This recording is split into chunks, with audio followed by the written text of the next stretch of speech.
Olá, crianças! Hoje nós iremos pegar os gravetos da natureza. Aqueles gravetinhos que encontramos andando pelas calçadas, nas praças, perto da nossa casa ou até mesmo no vasinho da mamãe. Recolhendo os gravetos, pegando barbante ou linha de costura e vamos formar lindos bonecos.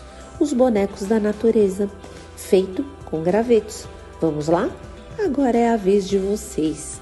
Boa diversão. Um beijo da Pro Renata.